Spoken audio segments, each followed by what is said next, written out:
dating Presidente Duterte, tagapagsalita lamang. Pero ang mas nakakataas balahibo ay pag dumadami ang tao. Correct. Ang dami po sa Davao at sa tingin ko mas marami itong Cebu. Kasi may grabe ang tao dyan. Dapat yan, bantayan nila. No? Dahil hindi yan, walang bigas na dinistribute, walang ayuda na dinistribute, organic. Yun. Yun. Nakuha na rin nila yung organic po. Same thing with Isko. Diyan nga nauso yung organic na yan kay Isko eh. Organic, 2 joints, di ba? Nakita ko yan kay Isko. Pasensya na po, nako-compare natin. Nakita namin yan. Doon sa mga DDS na galit kay Isko, pasensya na po, ayoko po kayo ma-offend, but we're telling you the truth. Kay Isko po walang gastos ka pa dyan. Parehas kay tatay. Kaya nga sabi ko, nako-compare ko lahat. Nako-compare ko talaga yung dalawa. At saka napakasipag. Sobra. Ayaw tumigil. Tapos gagastos ka. Gusto mo sumama sa rally? Gastos ka. Totoo yan. Alam nila yan. Parehas na parehas yung dalawa. Why? Organic. Yun po yun eh. Ang DDS po, organic. Kita nyo, dumadami tao. Kahit walang bigas. Ito kahit walang ayuda, hamon ko. Okay? Hindi ko po kayo pinagbibintangan. Pasensya na po kung tatamaan kayo dito Pero one time, hamon ko, kaya mag-rally ni Tambaluslos nang walang ayuda? Try nyo. Tingnan natin kung aabot sa kalahati ng attendance sa Cebu. Sige, try nyo mag-rally. Walang ayuda Walang bigas-bigas. Mag-rally kayo sa ibang lugar. Parang Davao, Cebu. Na mga taga Maynila lilipad doon para sundan ka Tambaluslos. Na yung mga taga Maynila o malalayong lugar, gagastos, mangungutang, halimbawa ay pupunta ng Cebu, magbabayad ng eroplano, magbabayad ng hotel, magbabayad ng kinain, pupunta ng Davao. Sige, hamon ko sa iyo yan. Tingnan natin, Tambaluslos, kung kaya mong gawin. At kung kaya mong gawin, saludo ko sa iyo. Kaliwat kanan, Mga taga Maynila, mga malalayong lugar, pupunta dyan para gumastos. Walang bigas-bigas Walang ganunan, walang attendance. Alam mo sa DDS, walang attendance dyan. Ay, kailangan mag-attend ka nito. Hindi. Kami pa mismo pasok mo kami dyan. Si Dada nga pasok mo kami dyan. Kulang na lang, ilagay sa muscle ni Dada yung pasok mo kami dyan.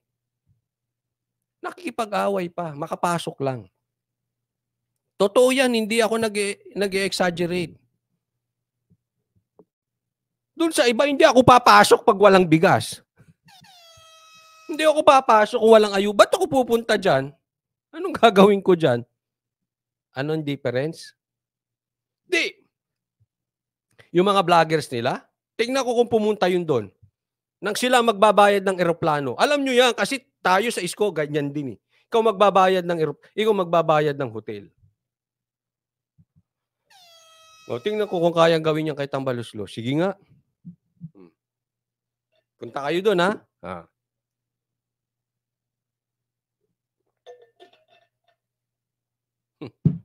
Ewan ko sa inyo.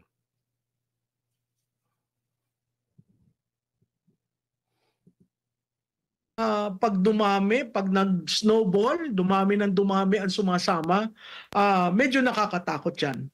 Nung hindi pa presidente si dating Pangulong Rodrigo Duterte, wala pang kaso. Biglang nagkakaso ng after na. At ngayon, sa recent na pagdinig sa Senado, nadadrag ang pangalan ng mag-amang Duterte na kesyo. May gun store daw doon sa Glory Mountain na sinasabi. So, Gago rin itong mga ito. May gun store sa... Ewan ko naman bakit. Anong pakulo nila? Bakit dinikit itong gun store sa Duterte? Itong sila Ontiveros, oh. Sa Robinsons lang may tindahan ng baril eh. Akyat ka pa ng Glory Mountain. Bobo tong mga to. nakita po ba ninyo na itong lahat ay may kaugnayan? Oo naman, Admar Clarado. Boss, pinagkakalat nila Mike Abe at Dante, nilangaw daw. Bulag yan mga yan. Kung nilangaw yung Cebu, bulag yan mga yan. Alam mo sa... Itingin mo yung mata niyan, baka matatanda na yan.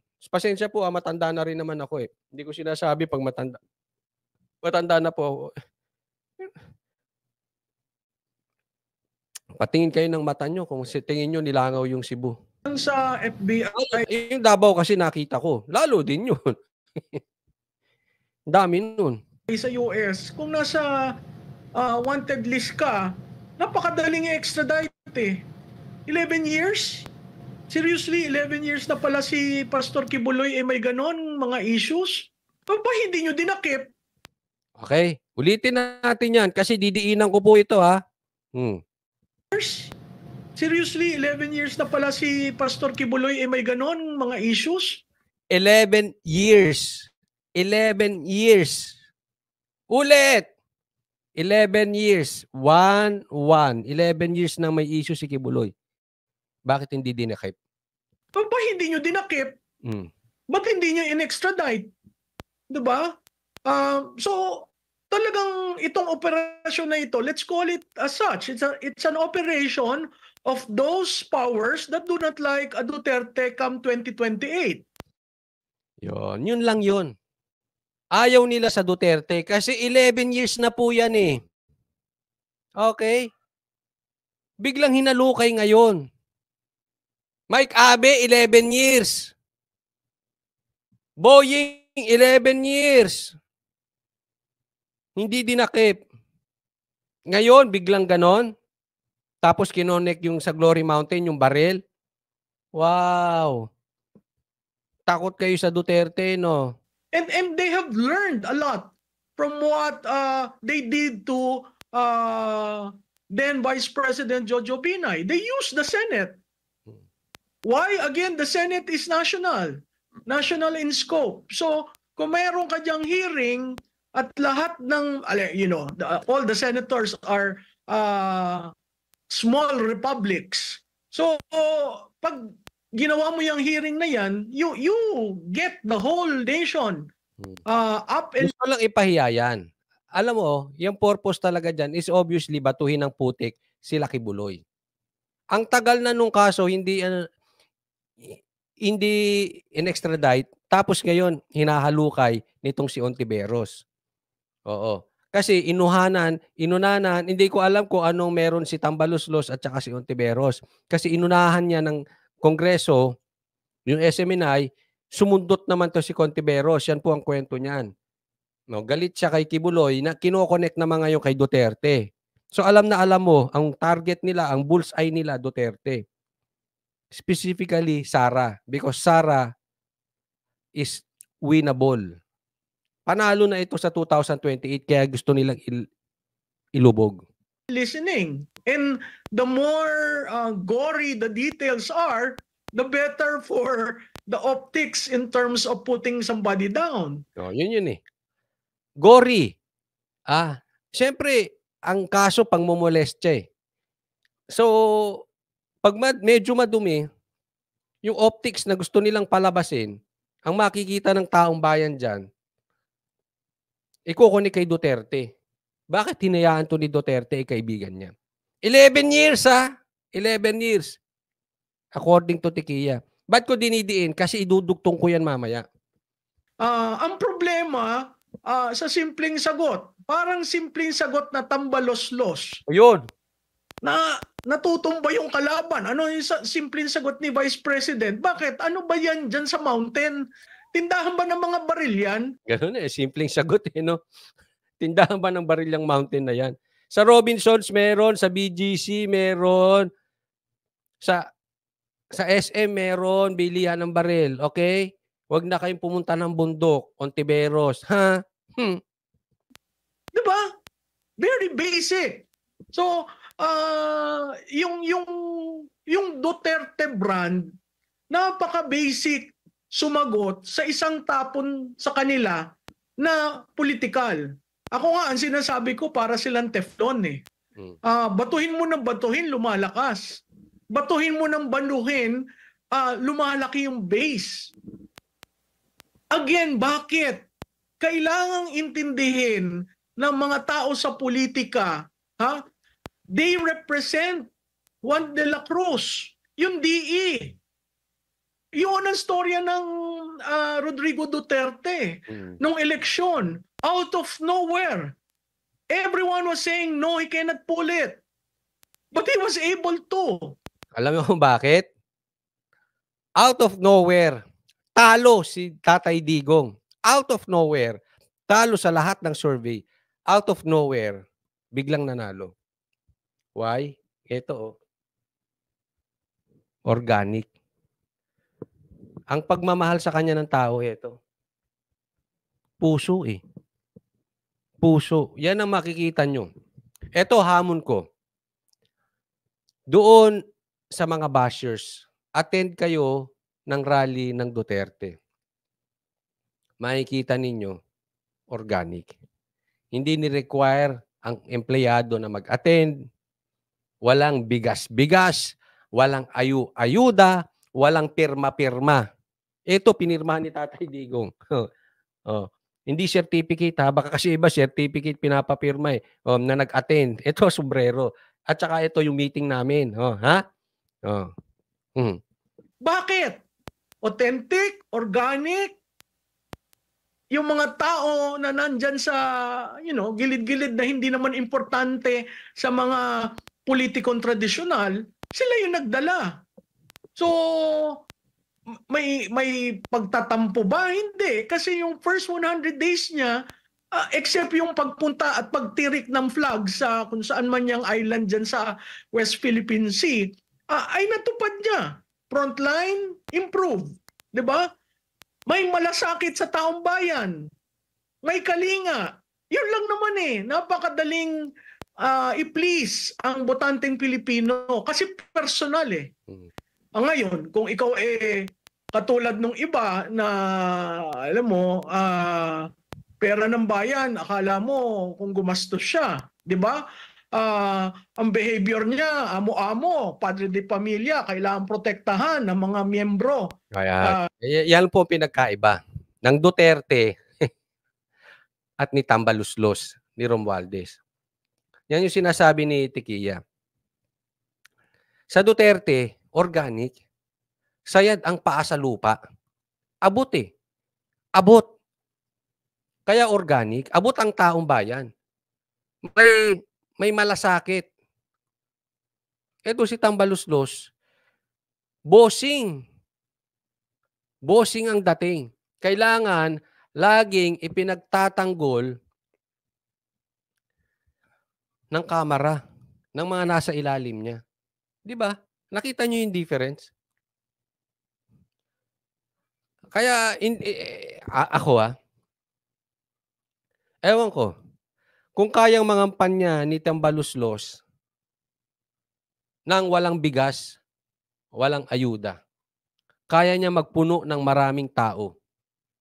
Ipupusta ko sa inyo, hindi niya kaya. Sa House of Representatives, kitang-kita ng taong bayan, pag ganun dalawa, sinong pipiliin mo?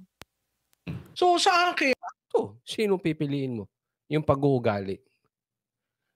Ewan ko, kaya parang namamangha ako sa mga vloggers na pinipili si Tamba. Ano meron? Huwag naman tayong maglokohan. Pinagpapalit mo si Duterte na dati ka maka-Duterte. Tapos akala mo naman yung kagaling nung ipinapalit si Tamba. Naman, anong meron? Brad! Huwag tayong maglokohan. gusto nyo maging Pangulo? meron ng proof of concept. Kaya ng isang Rodrigo Duterte coming from nowhere to win versus those who have been planning for it for several years at pagpasok nitong isang hindi mo alam kung sino ay nagkatumbahan. So, if you're looking for a playbook, parating sabi ni Presidente Duterte, wala yung playbook, wala akong playbook. I threw it out. There is no playbook. If the playbooks are defined by foreign consultants, this is what's happening. Sasabihin lang ng foreign consultant, o sige, gawin mo yan, bakbakan mo. O sino nag-erode ng trust? Tingnan natin sa numero. Kasi yung numero ng mga survey firms, Itong sinasabi niya dyan, itong isang mama, ang tagal ng pinaplano, gumagastos ng milyong-milyong pera. Compare dun sa isa, out of nowhere, sino ba yan? Hindi nga kilala yan. Yan nga ang tawag sa kanya ng dilawan. Sino ba yan? Bagong santa yan. Ha? Bagong salta. Bagong santa. Bagong salta yan dito. Ano yung apelyido na yan? Pero nanalo.